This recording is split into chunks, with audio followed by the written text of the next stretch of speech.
Hello, in this video I will show you how to set up VPN on VIVO V50 Lite.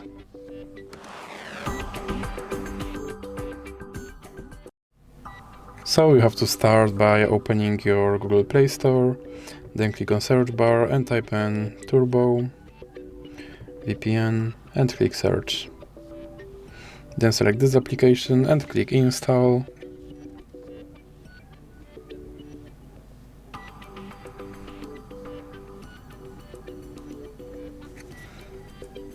Now click open and click agree and continue. Then you can close this ad and click allow. Then click consent and click on this button to start your VPN and click OK.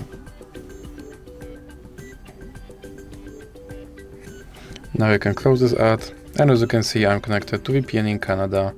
So that's it for this video. If you liked it, please remember to leave a like and subscribe.